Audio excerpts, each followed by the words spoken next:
हमारी धरती का सबसे बड़ा रहस्य किसी जंगल में नहीं बल्कि समुद्र की गहराइयों में छुपा हुआ है। यह है पैसिफिक ओशन, इतना विशाल कि अगर पृथ्वी के आर पार एक सुराग भी कर दिया जाए तो दूसरी साइड भी आप पैसिफिक ओशन में ही निकलेंगे।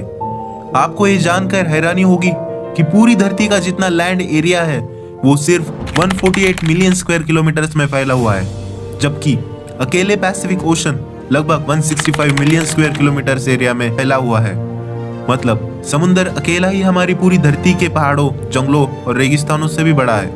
और सबसे इंटरेस्टिंग बात, इस समुंदर में ऐसे हजारों छोटे छोटे आइलैंड्स हैं जहां आज तक किसी इंसान ने कदम तक नहीं रखा। तो सोचिए, अगर कोई समुंदर में गुम हो जाए तो उसे ढूंढना लगभग नामुमकिन है। लेकिन आज आप एक ऐसे इंसान की रियल स्टोरी जानेंगे जो अपनी छोटी सी बोट पर पैसिफिक ओशन में गुम गया था, और वो भी सिर्फ 20-25 दिनों तक नहीं बल्कि पूरे 438 डेज तक। जी हाँ, इस शख्स ने एक्सीडेंटली एक ऐसा वर्ल्ड रिकॉर्ड बना लिया था जिसको शायद कोई चाहते हुए भी तोड़ना पसंद नहीं करेगा। समंदर में अकेले सबसे ज्यादा वक्त गुजारने का ये वर्ल्ड रिकॉर्ड जोस साल्वाडोर अल्वारेंगा नाम के शख्स ने बनाया था, जिसने समंदर में पूरे 438 डेज गुजारे, और वो भी सिर्फ 7 फुट की बोट में। लेकिन सवाल ये है कि आखिर 14 महीनों तक इतना डरावने समंदर में अकेला जिंदा कैसे रहा। लेकिन इससे पहले हम ये जानेंगे कि समंदर में गया क्यों था। ये बात है 2012 की, जब मैक्सिको के एक छोटे गांव कोस्टा एजुल में जोस अल्वारेंगा नाम का ये 36 साल का व्यक्ति रहता था और एक एक्सपर्ट मछुआरा भी हुआ करता था। 17 नवंबर 2012 वाले दिन जोश अपने एक साथी के साथ फिशिंग के लिए अपनी छोटी बोट पर रवाना हुआ। इनका प्लान था कि वो समंदर में सिर्फ 30 घंटे गुजारेंगे। इसी वजह से इनकी छोटी सी बोट पर कुछ ज्यादा सामान भी नहीं था। इस 7 फुट की बोट में सिर्फ एक इंजन और एक रेफ्रिजरेटर था जिसमें वो मछलियां स्टोर करते थे। अपने साथ सिर्फ एक दिन का खाना पीना लेकर जाने वाले जो इसको ये कहा मालूम था कि उसके अगले 438 डेज उसी जिंदगी के बदतरीन दिन होने वाले। वो मैक्सिको के साहिल से 120 किलोमीटर दूर गए और अपना जाल समंदर में बिछा दिया। उसी वक्त एक डरावना समुद्री तूफान वहां आ पहुंचा।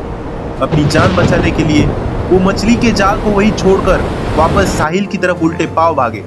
पूरे 6 घंटे बोट को तेज रफ्तार से भगाकर सुबह के 7 बजे तक साहिल से अब सिर्फ 20 किलोमीटर दूर थे, और उनको अपना गांव नजर भी आने लगा था। वो इस तूफान को तो काफी दूर छोड़ा है, लेकिन अब उनकी किस्मत काम करना बंद कर दी। साहिल से सिर्फ 20 किलोमीटर की दूरी पर उनकी बोट का इंजन खराब हो गया। अब ना ही उनके पास रिपेयरिंग का सामान था और ना ही बोट की डायरेक्शन कंट्रोल करने वाला सेल, लेकिन उनके पास एक रेडियो था जिसके जरिए उन्होंने अपनी लोकेशन अपने बॉस को भेजी और उनके जवाब का वेट करने लगे। लेकिन उसके बाद जो हुआ वो हर मछुआरे का डरावना ख्वाब होता है। जी हाँ, अपने बॉस के जवाब का वेट करते करते उनके रेडियो की बैटरी भी जवाब दे गई। अब इन दोनों मछुआरों का बाहर से कांटेक्ट खत्म हो चुका था। जो शोलवा इनका और उसके साथी अभी इसी शौक में थे कि अचानक वो हुआ जिसका बिल्कुल भी अंदाजा नहीं था। तेज हवाओं ने उनको वापस समुद्र की तरफ धकेलना शुरू कर दिया, और जो साहिल उनको नजर आ रहा था वो आहिस्ता उनसे दूर होता चला गया। उनके बॉस ने एक सर्च पार्टी भी बनाई और उनको पैसिफिक ओशन में ढूंढा, लेकिन अब बहुत देर हो चुकी थी, क्योंकि जैसे जैसे दिन गुजरते जा रहे थे जो और उसके साथी का बचना काफी मुश्किल समझा जा रहा था। इस हादसे को अभी 5 दिन गुजर चुके थे। जो उसकी बोट को साहिल से 450 किलोमीटर दूर धकेल दिया था, वो समंदर के ऐसे ऐसे में पहुंच चुके थे जहां हर डायरेक्शन में सिर्फ पानी ही पानी नजर आ रहा था। उनको मालूम था कि उनकी बोट इतनी छोटी है कि उसको दूर से भी देखा नहीं जा सकता। ना ही उनके पास कोई फ्लेयर गन थी और ना ही वो आग लगाकर धुएं से सिग्नल दे सकते थे। जो अल्वारेंगा और उसके साथी को अच्छी तरह एहसास हो चुका था कि उनके बचने का चांस अब 1% से भी कम है। जो खाना पीना वो साथ लाए थे वो पहले ही खत्म हो चुका था। इसीलिए अब पेट भरने के लिए उन्होंने अपने हाथों से ही उन परिंदों को पकड़ना शुरू कर दिया जो उनकी बोट पर आकर बैठते थे। आसपास मौजूद मछलियों को पकड़कर कच्चा खाने लगे।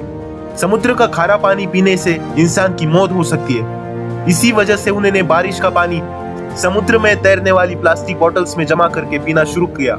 लेकिन जब बारिश कई दिनों तक नहीं पड़ती थी, ये तब अपनी प्यास बुझाने के लिए मछलियों और टर्टल्स का खून भी पीते थे, और वो भी तब जब वह उनको पकड़ने में कामयाब होते थे। दिन गुजरते गए और फिर महीने।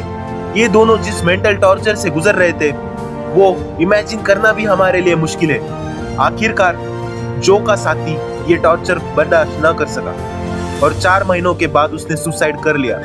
अब इस छोटी सी बोट पर बात करने के लिए भी जो उसके पास कोई नहीं था और वो चारों तरफ इस समंदर में अकेले जिंदगी गुजारने लगा। मैप में देखा जाए तो एक अंदाजे के मुताबिक अब जो पैसिफिक ओशन के इस हिस्से में मौजूद था और ये दुनिया का खामोश तरीन हिस्सा माना जाता है। अंत यहाँ से कार्गो शिप भी कभी कभार गुजरती है। मैक्सिको के साहिल को छोड़े 6 महीनों से भी ज्यादा हो चुके थे और इस दौरान जोश ने अपने साथी को भी खो दिया था। इसी वजह से वो काफी ज्यादा फ्रस्ट्रेटेड भी हो चुका था। एक दिन जोश को दूर समुद्र में एक कार्गो शिप गुजरती दिखाई दी। पिछले 6 महीनों में वो पहली शिप देख रहा था। ये मंजर देखते ही उसकी जिंदा रहने की उम्मीद वापस से जगने लगी। जो उसने कार्गो शिप की तरफ हर तरह के इशारे किए, लेकिन बदकिस्मती से शिप के क्रू को ये छोटी सी बोट नजर नहीं आई और देखते ही देखते उसकी जिंदा रहने की उम्मीदों पर एक बार फिर से पानी फिर गया। इमेजिन करें कि समंदर के बीचों बीच एक एक दिन मौत से लड़ने के बाद जब आखिरकार जान बचाने का आसरा मिले और वो भी इग्नोर करके चला जाए तो कैसा लगेगा। 11 महीनों के बाद जोश अपनी इस छोटी सी बोट पर 8000 किलोमीटर ट्रैवल कर चुका था। उसके कपड़े भी फट चुके थे और उसके पास खुद को सनलाइट से बचाने के लिए सिर्फ एक अंडर अरेस्ट बची थी। आखिरकार वो घड़ी आ ही गई जब किस्मत जो उस पर मेहरबान हो गई। जनवरी 2014 को यानी पूरे 14 महीनों के बाद जोश ने आसपास पानी में नारियल देखे। वो समझ गया था कि कोई आइलैंड करीब आ चुका है जहां लगे नारियल पेड़ से टूटकर पानी में तैर रहे थे। थोड़ी देर बाद उसको वाकई एक आइलैंड नजर आने लगा। उसको डर था कि ये आइलैंड भी कहीं से मिस ना हो जाए। इसी वजह से वो पानी में कूद गया और स्विम करके आइलैंड पर पहुंच गया।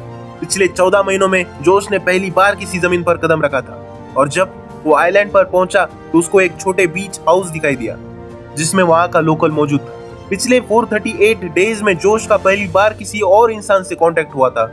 ये आइलैंड मार्शल आइलैंड्स का एक रिमोट आइलैंड था जिसको ईबॉर्न एटॉल कहा जाता है और ये आइलैंड जोश के स्टार्टिंग पॉइंट से 11000 किलोमीटर दूर है। ये भी जो उसकी किस्मत थी, वो समुद्र में एक छोटे डॉट जितना आइलैंड की करीब पहुंच गया था। वरना अगर जोश से ये आइलैंड भी मिस हो जाता तो अगला स्टॉप इसका फिलीपींस में होता जो इस आइलैंड से भी 5000 किलोमीटर दूर है। वहां से जो उसको वापस अपने घर पे जगाया, जहां पहुंचते ही एक और मुसीबत ने उसको घेर लिया। जी हाँ, वापस पहुंचने पर जोश ने 438 डेज के नाम से एक बुक पब्लिश की, लेकिन जोश पर अपने साथी को मारने का इल्जाम लगाकर उस पर केस कर दिया गया। वही साथी जिसने जो के मुताबिक सुसाइड किया था। ये वीडियो अगर आपको पसंद आए तो वीडियो को लाइक और चैनल को सब्सक्राइब करना ना भूलें।